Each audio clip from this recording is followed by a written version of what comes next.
Pagi ini sesuai dengan persiapan upacara nanti yang sifatnya hanya seremonial, karena sejatinya kemerdekaan kita akan lihat dari sisi kita sering mendengar kata dirgahayu Indonesia.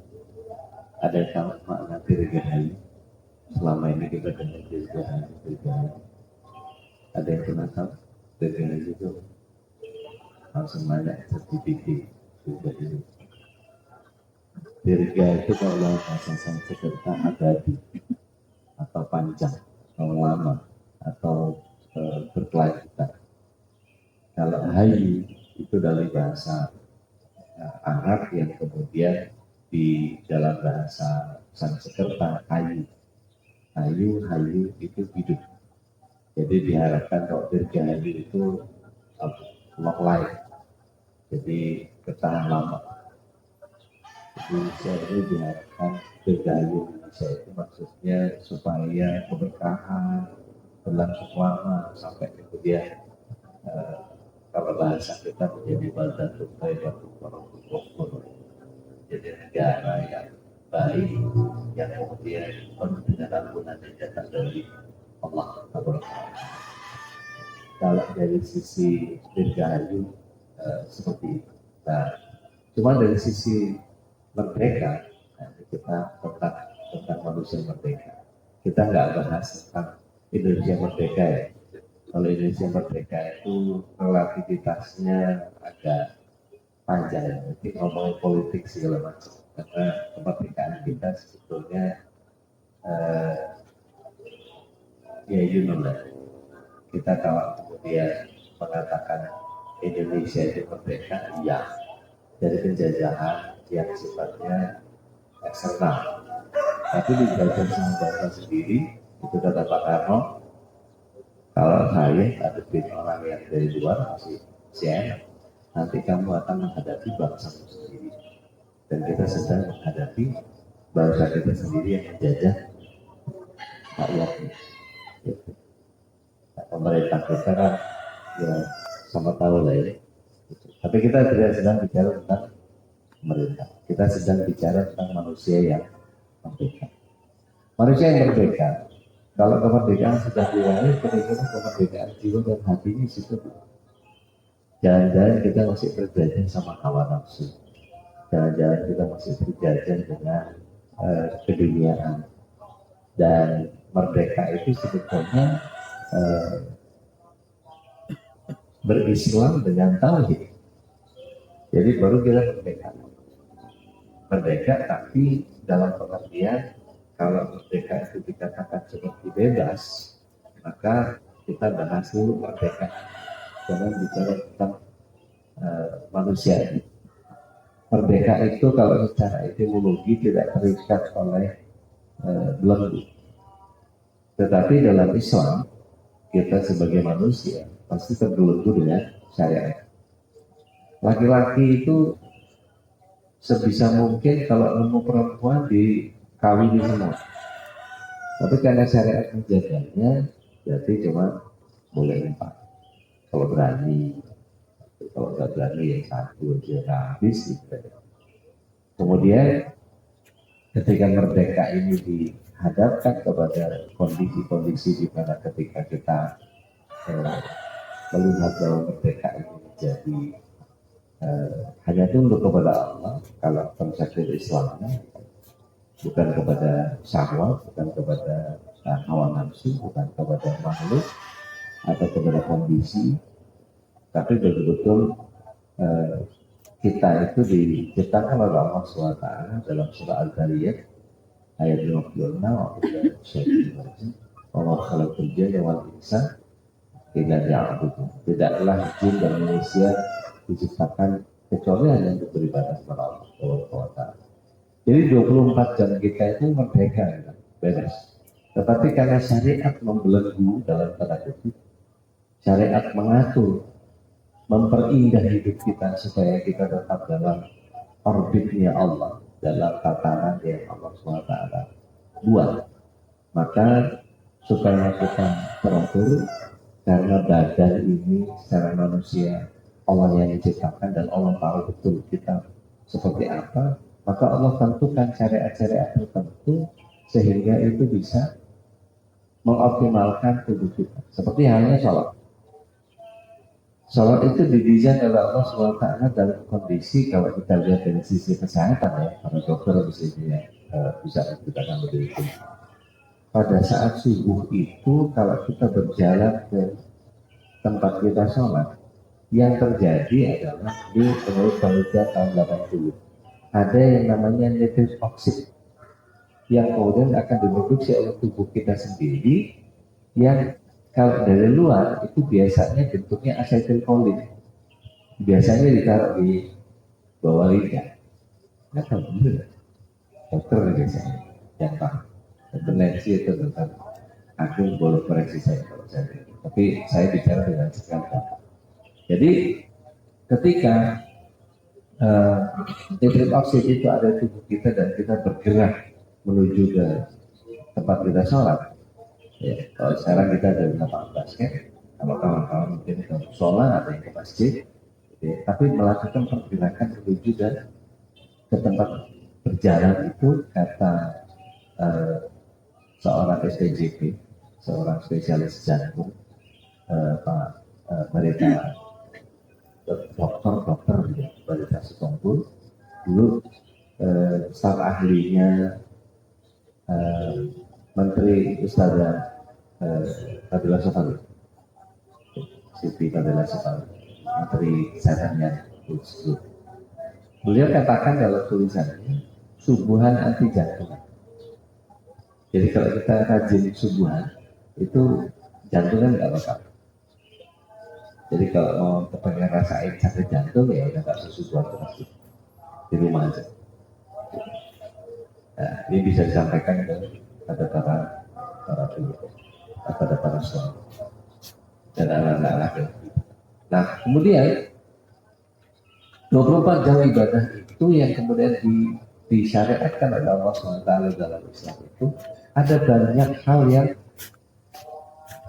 konektivitasnya kepada Allah SWT. Kita waktu tadi selesai sholat ajar, sholat qobliyah, itu yang kita lakukan adalah zikir. Dan zikir ini adalah zikir yang kata Rasulullah SAW, jika ada orang yang menyebutkan doanya, maka itu doa yang paling mustajab. Maka kemudian banyak orang yang setelah selesai azan, beliau angkat tangan. Bahkan Rasulullah SAW dalam beberapa sholat yang menurut kita tidak ada qobliyahnya, seperti misalnya maghrib ada qobliyahnya. Spesifik disebut qobliyah maghrib tidak ada. Ya. Kalau dalam 12 rakaat yang Rasulullah SAW menjadikan surga itu tidak ada. Dalam At-Tirmidzi kan disebut 4 rakaat sebelum zuhur, 2 rakaat setelahnya, 2 rakaat setelah maghrib, 2 rakaat setelah isya, 2 rakaat sebelum subuh. Cuma 12. Nah itu tidak spesifik disebut qobliyah subuh, tidak ada. Tetapi kalau kita mempelajari hadis dari riwayat Abdullah bin Mughaffal, beliau menyatakan bahwa Rasulullah SAW pernah membiarkan orang yang sholat ba'da azan maghrib. Begitu selesai, la ilaha illallah, ada orang yang berdiri kemudian menegakkan sholat. Seandainya itu dilarang, pasti Rasulullah SAW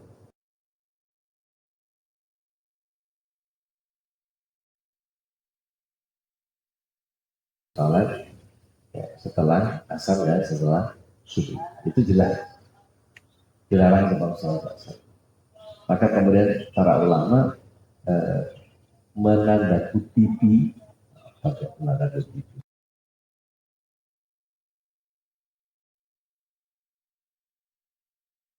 dianya dengan zikir takbir petang.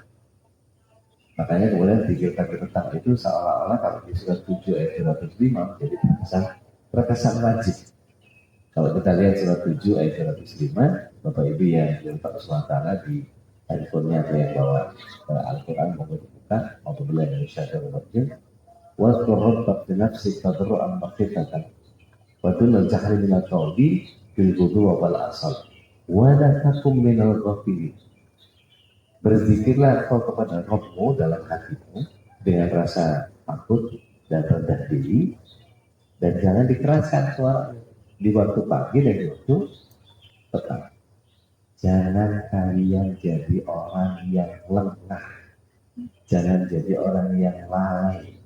Lalai dari apa? Lengah dari apa? Lengah dari zikir. Zikir yang mana? Zikir pagi petang. Jadi seolah-olah zikir pagi petang ini tidak perlu dilalaikan. Nah, itu menggantikan bagian. Nah, balik lagi ke qobliyah maghrib. Ada nggak qobliyah maghrib? Tidak. Tapi lagi-lagi Abdullah bin Mughaffal radhiyallahu anhu meriwayatkan dari Rasulullah SAW tentang ada statement Rasulullah SAW yang menyatakan bahwa baina adzan salatul, di antara dua adzan ada salat. Maka kemudian para ulama kita menyebutnya sebagai salat sunnah baina adzan, salat sunnah di antara dua adzan. Dan bahkan kalau apabila subuh menjadi sangat luar biasa. Kenapa? Semua sholat sunnah dalam safarnya Rasulullah SAW ditinggal, tetapi khusus untuk qobliyah subuh beliau selalu kerjakan. Bahkan ketika perang Khandaq, perang Khandaq itu perang Ahzab, perang gabungan, di mana musuh-musuh Islam itu bergabung, ya, punya sekutu, tapi Rasulullah SAW mengatasi dengan idenya Salman Al-Farisi bikin Khandaq. Yang terjadi ketika Rasulullah SAW membuat parit itu membentang sepanjang perbatasan dari arah Mekah ke Madinah, maka kelelahannya terjadi memuncak ketika hampir subuh. Maka Rasulullah SAW bilang ke Bilal yang paling kuat melek, saya istirahat dulu, tolong bangunin subuh. Bilal cuma memeluk lututnya dan kemudian hanya merem sebentar. Begitu melek sudah siang, sudah 8:30. Panik beliau mau bangunin Rasulullah SAW dan bangunin semuanya untuk sholat subuh. Bahkan Rasulullah SAW sempat sholat qobliyah subuh. Sudah 8:30 kan? Saking istimewanya. Jadi merdeka itu dalam tatanan yang Allah SWT selalu ingin terjaga konektivitasnya dengan hamba. Maka dalam kondisi merdeka ini kita bebas untuk urusan sama Allah SWT. Maka menjaga konektivitas itulah sejatinya kemerdekaan. Apa? Tetap. Masalah untuk menghayati. Maka kalau kita lihat kemerdekaan yang jasmani dan rohani, ini saya seperti tampilan.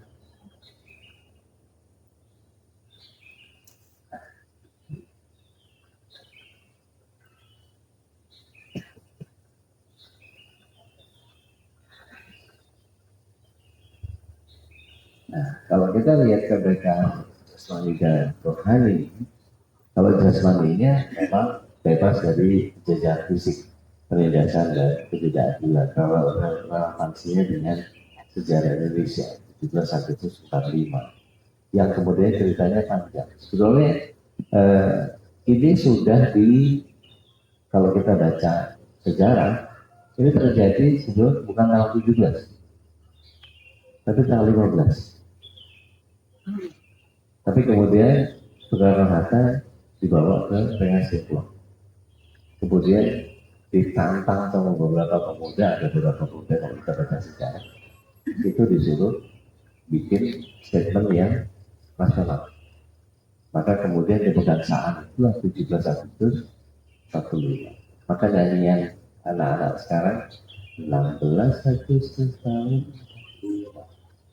Besoknya hari kemerdekaan, besoknya 17. Gitu. Bagian yang kemudian setiap kita tahu bahwa secara jasmani kita tidak lagi dijajah sama pemerintahan yang lain.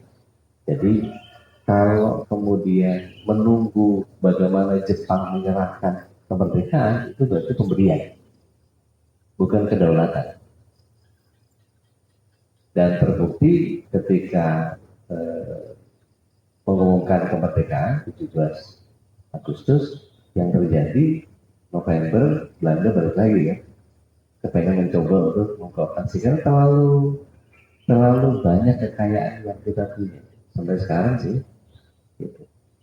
Tapi ya kekayaan alamnya aja yang kaya malah asing gitu. Dan sebagian oknum yang memperjualbelikan.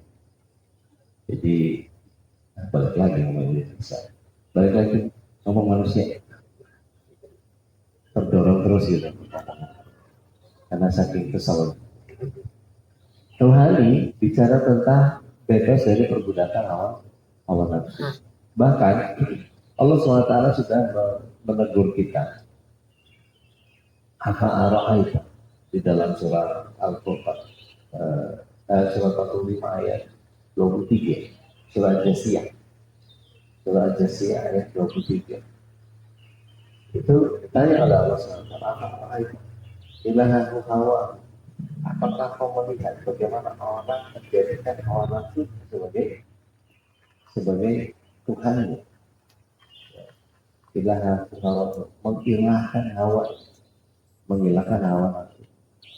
Maka kalau kita lihat di situ, petunjuk itu datang dari Allah dan Rasul SAW tidak memberikan bantuan kepada apa yang disebut surat 45 ya 23 tadi. Jadi apakah kau pernah melihat ada orang yang menjadikan hawa nafsunya sebagai Tuhan? Kata Allah SWT, jangan orang yang begitu dikasih betul. Tidak pantas banget. Nah kalau di surah Al-Furqan ayat 43, ini salah ayat surat 245 ayat 23. Ya, artinya 23. Nah kata Rasulullah SAW dalam hadisnya disebut bahwa orang yang kuat bukanlah yang pandai berguna, tetapi orang yang kuat adalah orang yang mampu mengendalikan dirinya ketika marah.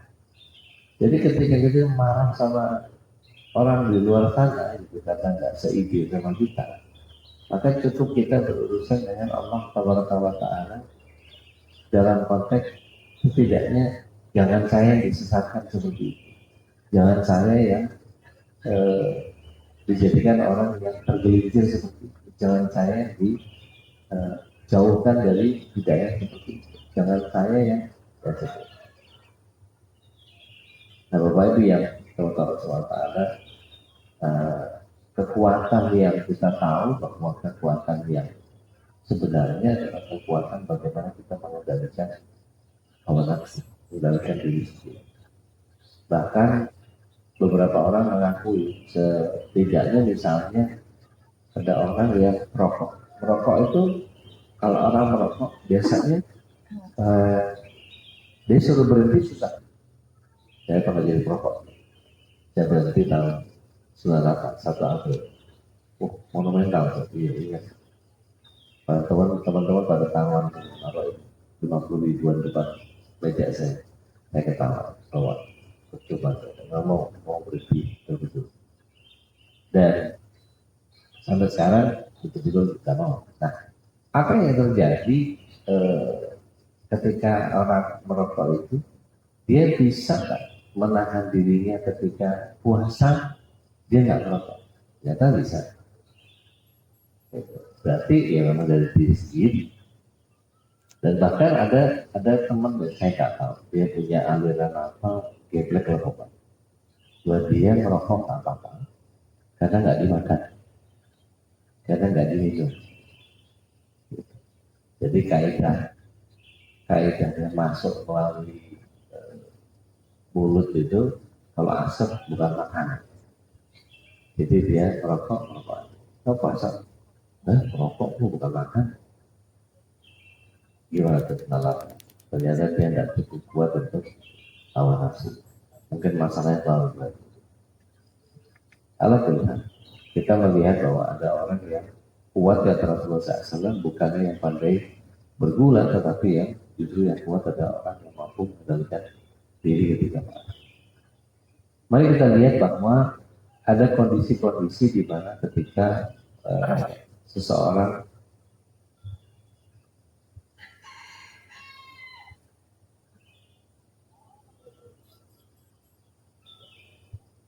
dalam pandangan ulama manusia merdeka itu sekelas Imam Al-Ghazali sudah pernah menyampaikan hakikat yang merdeka itu adalah terbebas dari perbudakan hawa nafsu yang menipu.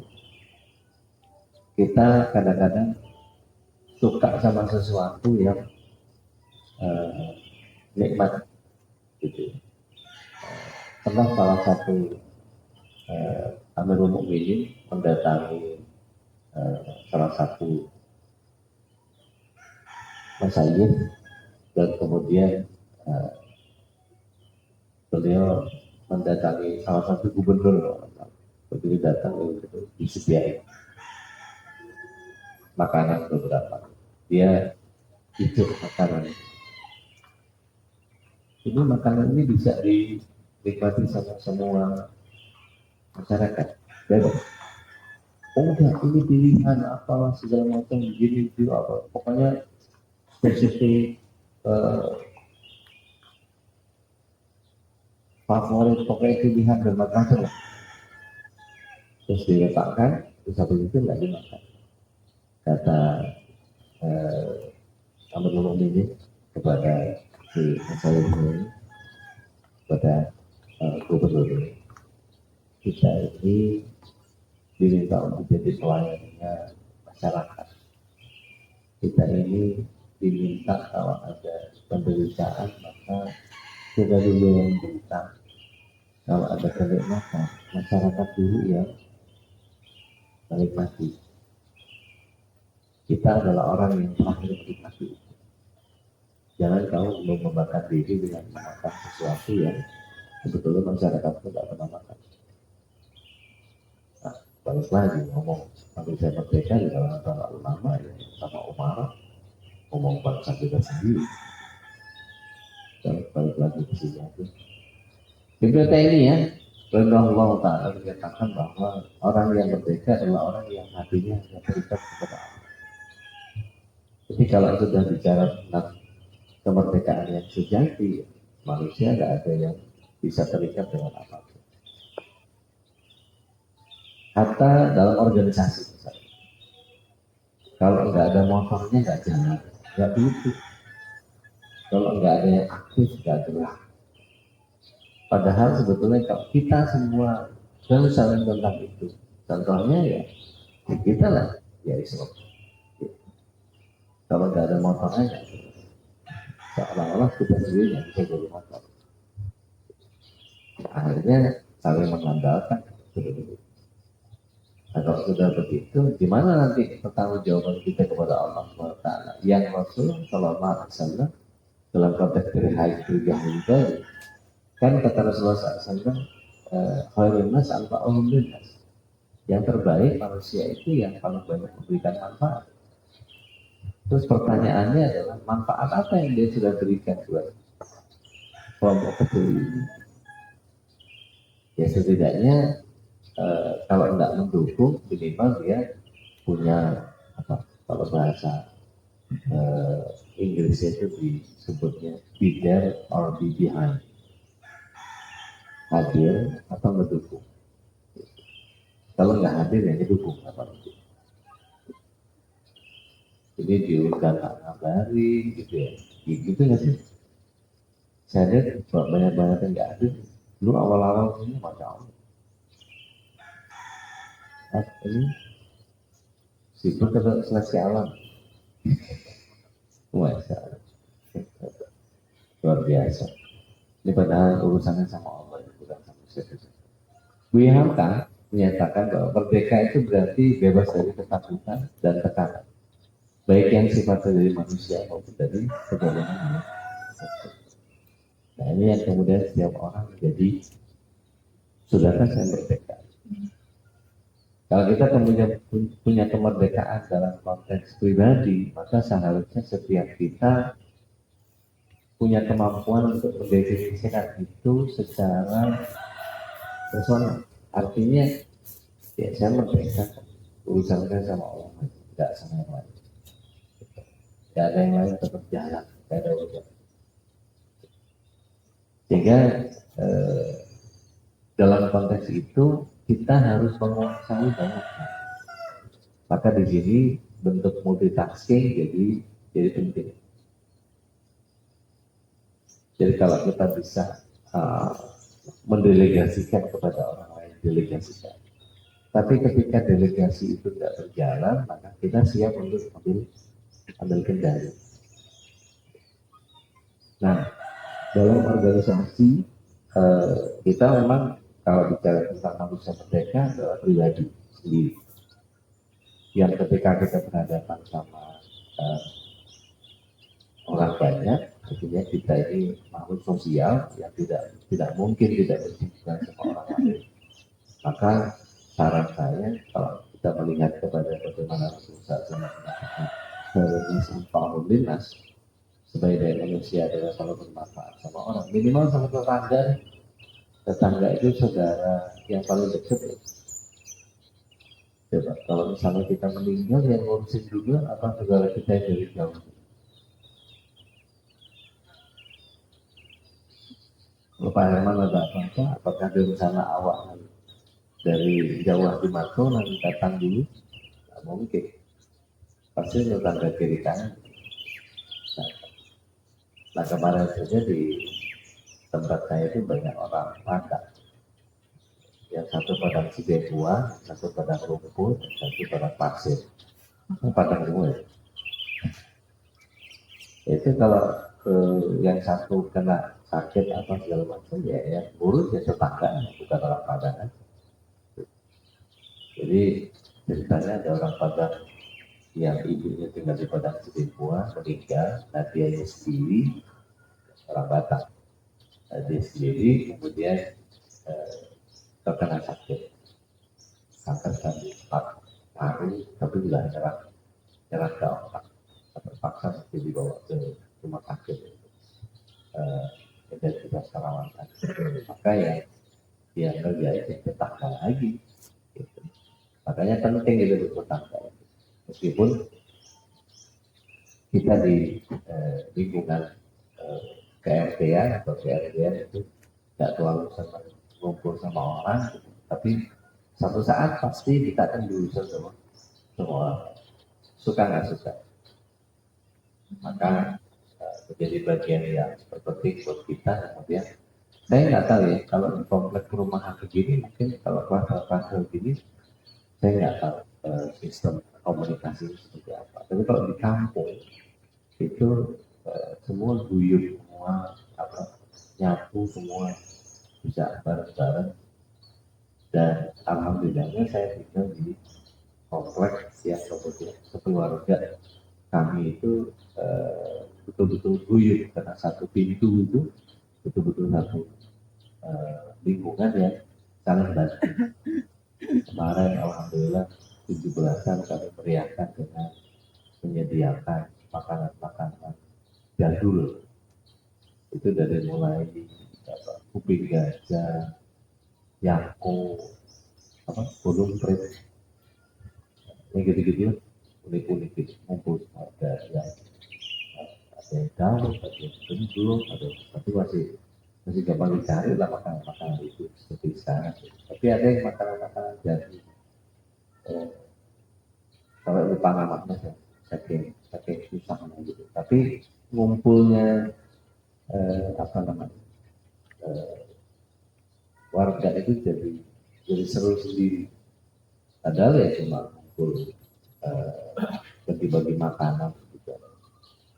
Dan malamnya makan-makan atau bagian makan-makan saya tidur karena nggak makan malam, saya makan nasi. Baik, kita lanjutkan ciri-ciri manusia merdeka. Kalau kita lihat hanya tunduk kepada Allah bukan kepada makhluk. Dalam surah Al-Imran ayat yang ke-64 Allah SWT justru menyatakan bahwa Allah dan ketika ayatnya Jangan kita mempersekutukan Allah dengan sesuatu apapun, dan janganlah sebagian kita menjadikan sebagian yang lain sebagai Tuhan. Jadi tidak boleh kita mengutamakan yang lain selain Allah Subhanahu Wa Taala dalam konteks ketauhidan. Dan kita mesti berani menyuarakan kebenaran walaupun pahit. Kata Rasulullah SAW, kulul haqqa walau kana murran. Dan jihad yang paling utama adalah perkataan yang benar di hadapan penguasa yang zalim. Balik lagi, ini ngomong manusia jadi balik lagi ke pemerintahan. Ya, jadi mau nggak mau kita berada dalam pemerintahan. Iya, mau nggak mau.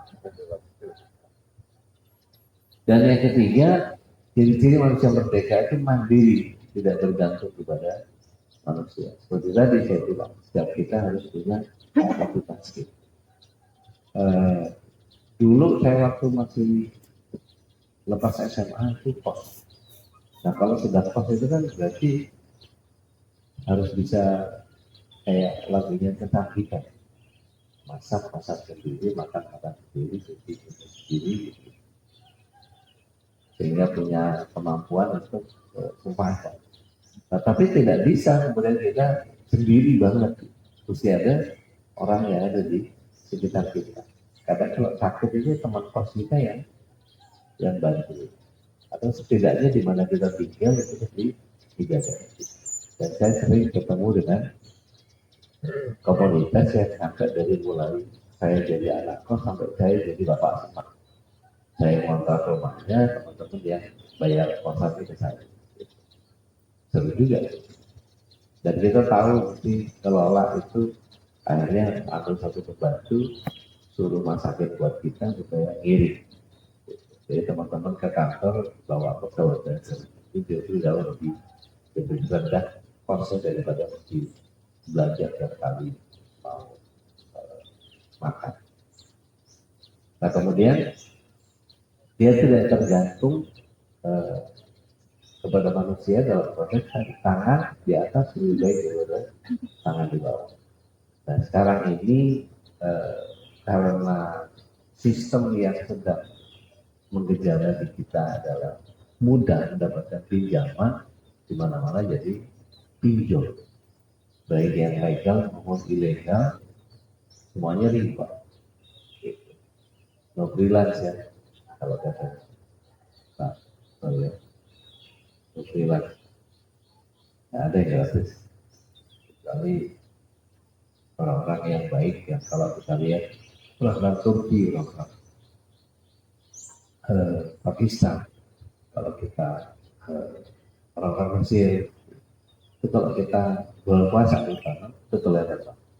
Itu kita bisa tiba-tiba lagi jalan gitu, bulan Maghrib, itu bisa dipegang sama orang dari diseret. Kalau di Masjidil Haram, di Nabawi sih wajar ya, biasa ada orang seret-seret orang disuruh makan buka puasanya dia sebagai berpahala. Tapi kalau di Mesir, di Pakistan, di Syria, Jordan sebagian, itu betul-betul kita kalau jalan bulan Maghrib itu buka puasa itu tiba-tiba ada orang pegang gitu, kadang-kadang dipegang, dipeluk gitu, kadang-kadang dipeluk itu diseret ya ke rumahnya untuk makan. Kan nggak kenal itu padahal. Assalamualaikum, waalaikumsalam. Pegang langsung seret ke rumah. Tak. Padahal kita nggak ngerti bahasa. Boleh suruh tonton, makan. Kita nggak ngerti bahasa, jadi suruh makan. Ini kita ya, kalau di Indonesia ini biasa menggunakan bahasa basi, di ini itu apa nggak pakai. Mereka nggak pakai pertama tapi bingung. Makan. Saya mau dapat pahala dari Allah. Sesederhana itu. Dan itu betul-betul mereka kenal nggak ada pokoknya sesama muslim terus. Nah kalau kita kan mikir tuh, masih milih-milih ya, kenal gitu, baru bahkan Rasulullah SAW menyarankan kepada kita eh, kalau ada perhelatan dalam konteks walimah, Rasulullah SAW kan kasih saran sama kita, awli walau bisa berwalimahlah meskipun hanya dengan catatan. Artinya jangan sampai kemudian beliau juga pernah mengatakan di hadis yang lain bahwa satu walimah tidak akan ada keberkahannya kecuali ada aitan dan doa. Jadi kalau kita makan makanan enak, nah itu yang mesti makan duluan dengan para aitan dan doa. Nah ini ngundang anak yatim, ngundang doa bagi makannya dipisah. Padahal mereka mestinya yang dilayani. Mereka yang lebih sering jarang makan enak. Mestinya panitia dikasih tahu, Pak, lu kita urus anak-anak yatim dan doa supaya kita bisa memberikan mereka makan. Baru memuliakan anak yatim itu kan.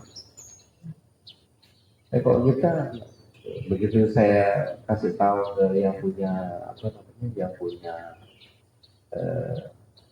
hajat, saya sampaikan ada anak yatimnya, ada doakannya. Oh, ada. Oh, tapi nanti gampang, nanti saya kirim aja. Duh, walimahnya di mana, ngirim makannya di mana. Jadi seolah-olah buat dia cuma mengalokasikan saja, bukan ikut bersama-sama mendapatkan. Akhirnya, mohon maaf, banyak yayasan-yayasan yang itu dimarginalkan. Dimarginalkan dalam konteks apa? Dan konteks ya mereka begitu bikin acara atau segala macam ya itu sampai saya pernah miris meminta meminta anak-anak itu untuk hadir ke tempat kami karena sudah ada acara kita bikin kasih sambutan. Apa yang terjadi? Saya bawain nasi bungkus buat dimakan bareng-bareng. Itu malah dipakai alat main bola. Saya tanya ke panitia, kok ini mereka diajar ini? Panitia bilang apa? Ya bapak katanya Pak biasanya caps. Ya, sudah mulai tidak ada konsep kesyukuran terhadap yang sedikit. Nggak diajarkan mereka tentang akhlak, tapi bagaimana caranya nanggung. Bang bapak mengasih roti nggak kasih berapa? Itu pertanyaan. Jadi justru dia melanggar apa namanya? Tanda nanggung, gimana dijelasin? Jadi komoditi, seolah-olah anak yatim itu apa itu diperjualbelikan. Jadi kalau amplopnya agak gede, baru mereka layani dengan seragam, apalah segala macam dan terus. Saya nggak menyamaratakan ya, tapi banyak yang begitu, terutama Jakarta. Ya Jakarta Pusat ya. Saya nggak ngomong yang lain, karena saya pernah ke sana dan agak kaget aja, nggak siap dengan kondisi seperti itu. Dikasih nasi bungkus itu saya bawa pastikan gitu ya memang kan repot kalau bawa box-boxan gitu kan itu spesial gitu. Kalau gitu kan tiba-tiba bola kan gitu ya kita yang beli aja nggak pernah menistakan makanan. Nggak tahu ya karena saya orang Jawa sama makanan itu saupo pun jadi rezeki apa itu satu butir nasi pun jadi rezeki yang tidak berhenti lewat seperti kepala teman-teman kita di Palestina aja kayak begitu kayak mereka begitu kalau ingat itu masya Allah pengen nangis tapi ya ala kita relevansinya kita sebagai orang Indonesia kita sebagai warga maka harus kita isi dengan ketaatan kepada Allah dalam konteks apa saja kemudian perjuangan melawan korupsi kemalasan dan permintaan itu dari diri kita sendiri ibu-ibu nggak usah banyak mau supaya suami nggak korupsi dan menjadi pribadi yang merdeka tidak ada ketergantungan apapun gadget mau narkoba apa ketika dibutuhkan kita berurusan sama apa yang Allah SWT inginkan maka kita siap apa ada bagian yang sebetulnya ingin dibahas tapi menjadi panjang Misalnya nanti ini yang kita tahu dokter atau mungkin yang punya data jauh lebih akurat. Ternyata kalau Bapak Ibu lihat sosmed, Trump pernah menyatakan bahwa dia sudah jual beli data kita secara dengan memberikan gelontoran dana yang hanya beberapa itu. Dan bahkan sekarang dana zakat mau diambil itu mau dikelola juga untuk biaya makan gratis, makan bergizi gratis. Ya, kalau memang nggak ada budgetnya ya nggak usah bikin program yang aneh-aneh supaya kita ini bisa menjalankan kehidupan lebih layak. Nah, yang terjadi sekarang ada orang yang mengambil celah dari sisi Kementerian Kesehatan, mereka melihat bahwa ini bisa dipakai celah. Yang terjadi adalah disepakati, mereka buat aturan, buat undang-undang bahwa data-data genomik kita itu bisa di-download dengan sekali enter pindah data itu. Dan itu buat saya wow, mengerikan. Kalau satu saat kita dikasih fasilitas pemeriksaan gratis, mulai dari darah apa segala macam sampai medical report yang punya kita itu punyanya negara atau punya pribadi? Medical record, medreknya kita pribadi atau pribadi? Dan hanya kita dan rumah sakit yang boleh tahu. Dan kalau misalnya kita mau melihat hasil ronsen, hasil apa segala macam diagnosa segala macam, dan itu kita bisa minta. Dan itu jadi milik kita. Itu diperjualbelikan supaya apa? Supaya data itu nanti bisa diolah jadi pembuatan vaksin. Vaksinnya itu dijual ke kita dan kita harus beli. Bahwa data di Indonesia itu biasa. Jadi kalau misalnya ada nanti vaksin apa segala, saya nggak tahu vaksin itu nanti buat seperti COVID ya, berapa akan hampir mati 23 hari di ICU, 23 hari rumah sakit, 14 hari di ICU. Rasakan itu bagaimana obat-obatan itu dicampur ke badan saya sampai ginjal saya parah sekarang, terlebih kondisi sekarang jadi ada penjaga setia. Begitu ada makanan yang warna merah buat saya, itu saya jangan. Sudah pernah makan enak, ya. Sekarang mendapatkan kenikmatan yang dibatasi. Itu salah satunya nanti data-data itu diberikan ke Amerika dan Cina dan kemudian dijadikan senjata buat mereka, menjadi biochemical yang kemudian diberikan lagi kepada kita. Nah, sekarang masih ingat bagaimana Bill Gates memberikan uang kepada Indonesia sebagai percobaan vaksin. Nah itu, waduh, kita jadi kelinci percobaan itu. Nanti efeknya apa untuk kita depan? Segala macam drastis. Kenapa nggak pemerintah?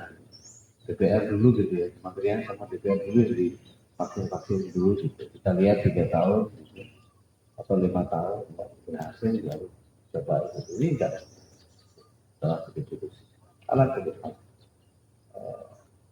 Kita mohon saja kepada Allah SWT supaya kita jadi manusia merdeka yang sejati, bebas dari penjajahan yang batin, hanya tunduk kepada Allah saja. Dan kita doakan supaya bangsa Indonesia untuk merdeka lahir batin, berkaya Allah dan dijaga bersatu. Kita tutup sama-sama dengan doa terbaik yang kita punya. Ya Allah, ya Rabbul Alamin, Kau Maha Pengasih lagi Maha Penyayang, Kau Al-Aziz yang Maha Perkasa, Kau Al-Hafiz yang Maha Jaya. Kami mohon kepada dengan menyebut namamu yang indah dan agung, jadikanlah negeri kami Indonesia, negeri yang merdeka lahir batin, negeri yang kau berkahi dengan kebaikan, keamanan dan kesatuan. Ya Allah ya manusia, Malikul Mulk, sang raja yang menguasai segalanya, sebagaimana Allah telah menolong Nabi Musa alaihissalam bebaskan dari Israel dari kezaliman Fir'aun. Tolonglah bangsa kami agar selalu terjaga dari penjajahan baik fisik maupun penjajahan pikiran dan hawa nafsu. Ya Allah ya Hadi, sang pemberi petunjuk, sebagaimana Engkau berikan kekuatan sabar kepada Nabi Ayub alaihissalam, berikanlah kepada kami kesabaran dalam menghadapi ujian-ujian agar kami tetap teguh di jalan kebenaran. Ya Allah ya Razzaq, Maha Pemberi rezeki, sebagaimana Engkau limpahkan nikmat kepada Nabi Sulaiman, limpahkan rezeki yang halal dan berkah bagi rakyat Indonesia, jadikan kami bangsa yang mandiri, berdaya, dan tidak bergantung kepada selain. Ya Allah ya Latif, yang Maha Lembut, sebagaimana Engkau damaikan hati Nabi Yusuf dan saudara-saudaranya, damaikanlah hati-hati anak bangsa kami, satukanlah kami dalam ukhuwah, biarkan kami dari perpecahan, fitnah dan perselisihan. Ya Allah ya Ghafur, Sang Maha Pengampun, ampuni dosa kami, dosa para pemimpin kami, dosa para ulama kami, dosa para kawan kami, dan dosa seluruh rakyat Indonesia. Terimalah amal dan pengorbanan para syuhada yang telah memerdekakan negeri ini, dan jadikanlah kemerdekaan sebagai amanah yang kami jaga dengan iman, takwa, dan amal saleh. Rabbana ketika mengumpulkan dan kepada Ghafur, negeri yang baik, yang makmur, yang aman, dan yang selalu berada dalam ampunan. Allahumma a'izal Islam wal muslimin, Allahumma ansur ikhwanina muslimin wal mujahidin fi Palestin, subhanahu wa ta'ala jalla wa ala. Wassalamualaikum warahmatullahi wabarakatuh.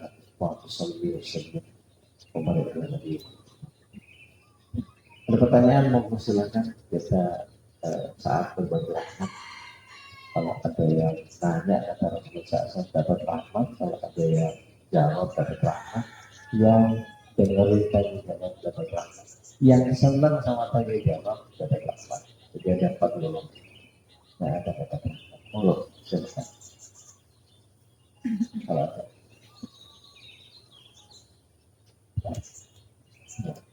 Langganan aja.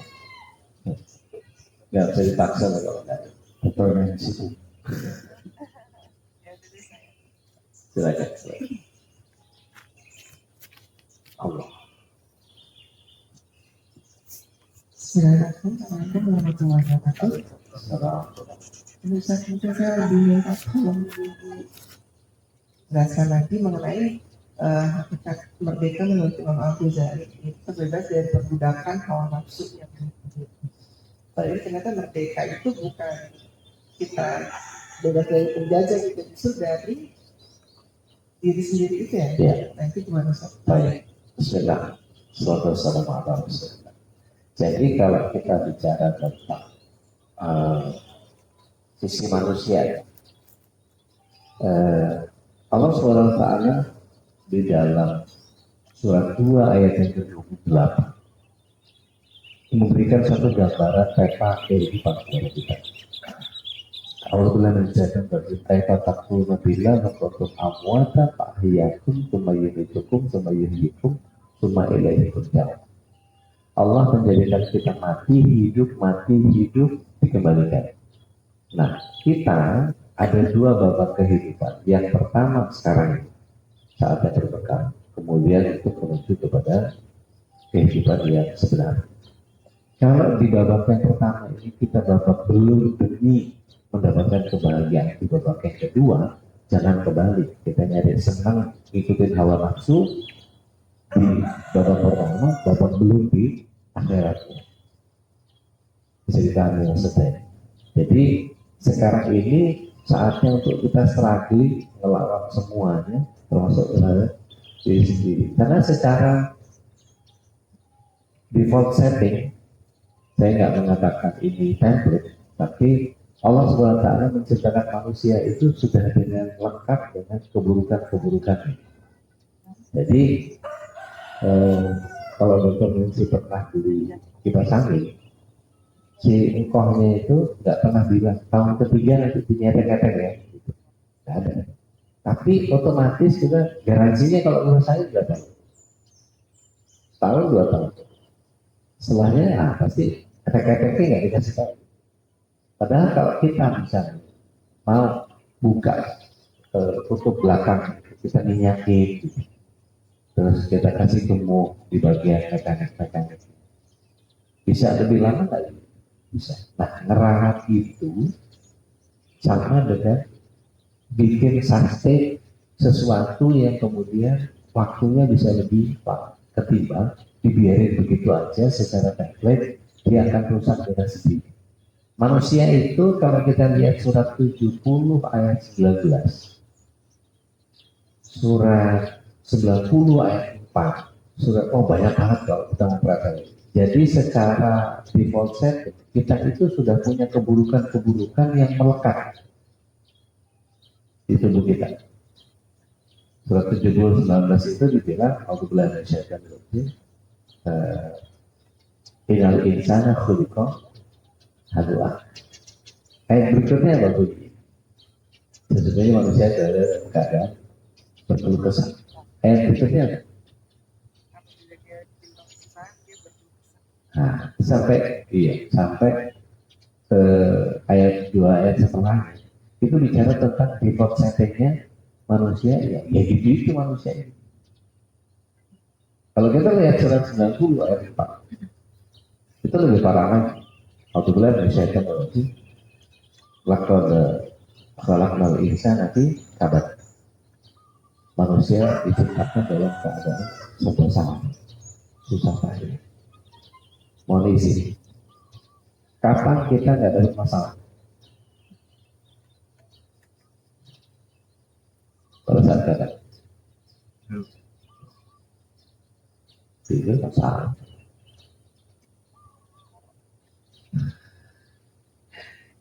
Pada saat kaki kita melangkah ke surga, di situ tidak ada masalah.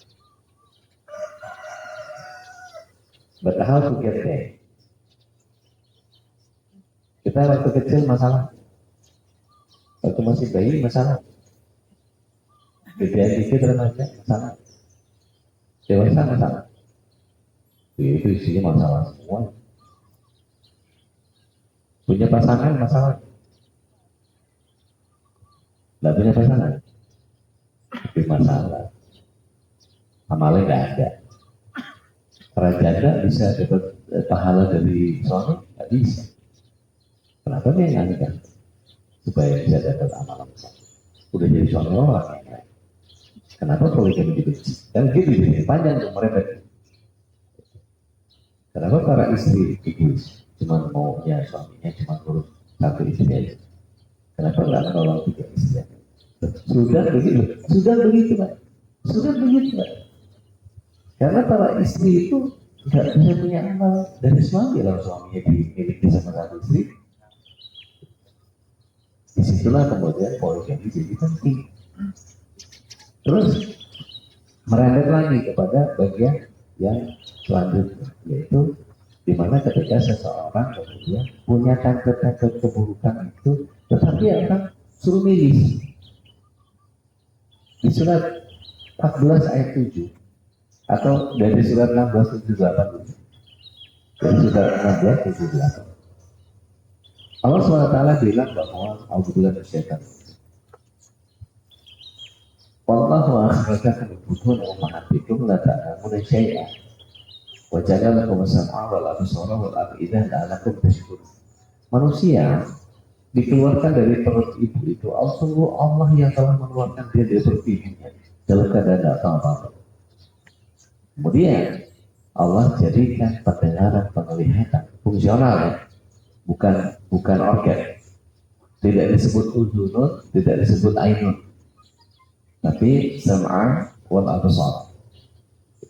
Jadi fungsi pendengaran, fungsi penglihatan. Makanya kalau kita kemudian sama cucu, sama anak, kita suka tulis di punggungnya, dia bisa mendescribe ini huruf apa, ini angka apa, angka berapa, ini huruf apa. Kok bisa gitu? Iya, karena sudah di default settingnya di tubuh kita punya sense, punya kemampuan untuk menangkap pesan. Gitu. Jadi kalau kita misalnya sebelah-sebelahan, tolong tuliskan angka tertentu di telapak tangan. Bisa mereka nggak kita itu huruf apa, angka berapa? Bisa. Karena pendengaran dan penglihatan sudah di-install di tubuh kita. Yang Allah SWT surat 1678 tadi menyatakan samaan wala absar wal afidah. Prosesornya di afidah. La'allakum tashkurun, agar kalian bersyukur. Jadi setelah punya keburukan di konsepnya yang tadi saya bilang bahwa ada keburukan, tapi kan kita disuruh milih, bisa bersyukur nggak? Jadi kalau kita milih semuanya disyukuri, punya suami syukuri, jangan dimaki-maki, jangan diomeli, jangan dimarahin, jangan dibikin sebel, jangan dibikin kesel. Punya istri syukuri, disayang-sayang, diperhatiin, jangan lupa kita mau perhatiin terus. Punya anak, punya orang tua, punya mertua sama begitu. Sehingga kalau misalnya ini mohon maaf, ngomongin hawa nafsu, yang kita kepengen sama yang Allah kehendaki, kira-kira yang salah saja. Kalau ada kehendak Allah, ada keinginan manusia. Yang didahulukan ya, kayak beneran, hawa nafsu pasti hawa nafsu. Nah untuk itu Imam Al-Ghazali mengatakan hawa nafsunya dikekang. Boleh, tapi pada saat makan nafsunya naikin. Pada saat sama pasangan nafsunya naikin. Kalau sama pasangan orang jangan. Gitu. Jadi kayak gitu ya. Jadi kontrol bagian yang merdeka itu dalam konteks syariat ya, membelenggu kita dalam. Ya. Jadi hawa nafsu harus kita tekan sendiri, justru jadi bagian musuh paling awal. Karena Rasulullah SAW juga menyatakan jihadul akbar, jihadul nafs, melawan diri sendiri itu jihad yang paling besar. Maka kalau kata beberapa ustadz yang aktivis, dia katakan kalau jihad yang perang itu jihad kecil. Ada seorang sahabat yang mengatakan, ya Rasulullah kita baru selesai dari perang besar. Enggak, ini perang kecil. Perang besarnya adalah hawa nafsu. Jadi untuk mengurangi hawa nafsu itu kadang-kadang kita nggak bisa ngalah diri sendiri, maunya kita gitu.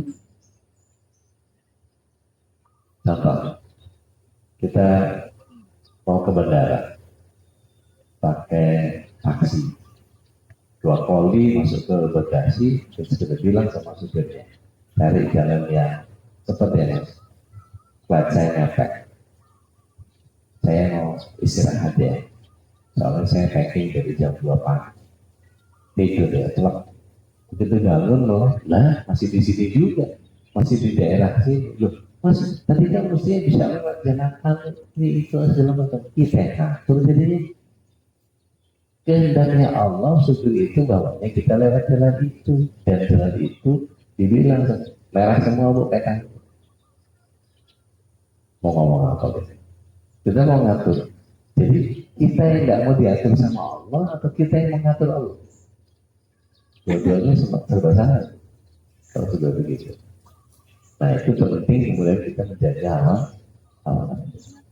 Maka biasakan kita bermain memahami takdir. Oh maunya Allah begini, oh ya sudah. Dalam konteks kalau misalnya terjadi sesuatu yang sifatnya musibah, maka kona'ah jadi penting. Tetapi pada saat ketika sesuatu itu jadi kesulitan, Ibunda Hajar waktu ditinggal sama ayahnya Ibrahim, beliau bisa bilang, oh kalau memang rohmu yang menyuruh ya, pasti rohmu tidak akan menyanyiakan aku. Santai. Padahal secara logika, gila perempuan ditinggal sendiri sama bayi masih merah. Udah gitu kalau ada serigala bagaimana? Kalau ada perampok bagaimana? Kalau ada badai pasir gimana? Siapa yang melindungi? Makanya kemudian disebutnya para wanita jauh lebih kuat daripada pria. Sekarang coba tanya, coba cari obat kuat ini buat semua laki-laki sih buat perempuan. Betul, biasanya jalan itu laki-laki. Saya lemah sebetulnya siapa? Saya lemah butuh bantuan. Tapi kalau perempuan, obat-obatnya belanja. Bahkan kalau belanjanya 10% kebutuhan, 90% hidup. Nah, dari di situ kemudian menjadi penting eh, bagaimana kita mengatasi hawa nafsu itu supaya kemudian tidak dia yang jadi. Artinya gini, kalau kita pakai pendekatan maku mukalah surat 45 ayat 23 tadi, apakah memperhatikan ada orang yang menjadikan hawa nafsunya sebagai Tuhan? Itu kan kalau bahasanya superlatif itu udah paling tinggi. Buktinya gitu, sampai hawa nafsu jadi Tuhan itu kan tidak ada yang bisa ngalahin. Nah, saya melihat kalau kita pakai pendekatan mafhumul mukhalafa, memahami tafsir dari kebalikannya, kenapa Allah SWT sampai mengatakan ada orang yang melakukan itu? Berarti karena ada orang yang melakukan itu, maka Allah memperhatikan itu sebagai sesuatu yang tuh, lihat tuh, ada itu orang itu. Maka jangan, kan gitu. Jadi kalau misalnya bahasa ya ayyuhalladzina amanu dzkurullah dzikran katsira, wahai orang-orang yang beriman berzikirlah dengan zikir yang banyak, bermakna apa? Orang beriman banyak yang tak berzikir, makanya diperingatkan seperti itu. Nah, itu mau Allah itu melihat dari sisi terbalik gitu. Jadi kalau Allah bilang bahwa apa kau memperhatikan ada orang menjadikan hawa nafsu sebagai Tuhan, ada yang begitu. Makanya ada, maka Allah cegah seperti itu. Allah. Lagi, ya kan? Katanya, baik, kalau tidak lagi kita sudah ya cover majelis subhanallah maupun asyhadu an la ilaha illa anta astaghfiruka wa atubu ilaik. Bila bisa berhak akhir dakwana billahi wa bilal. Assalamualaikum warahmatullahi wabarakatuh.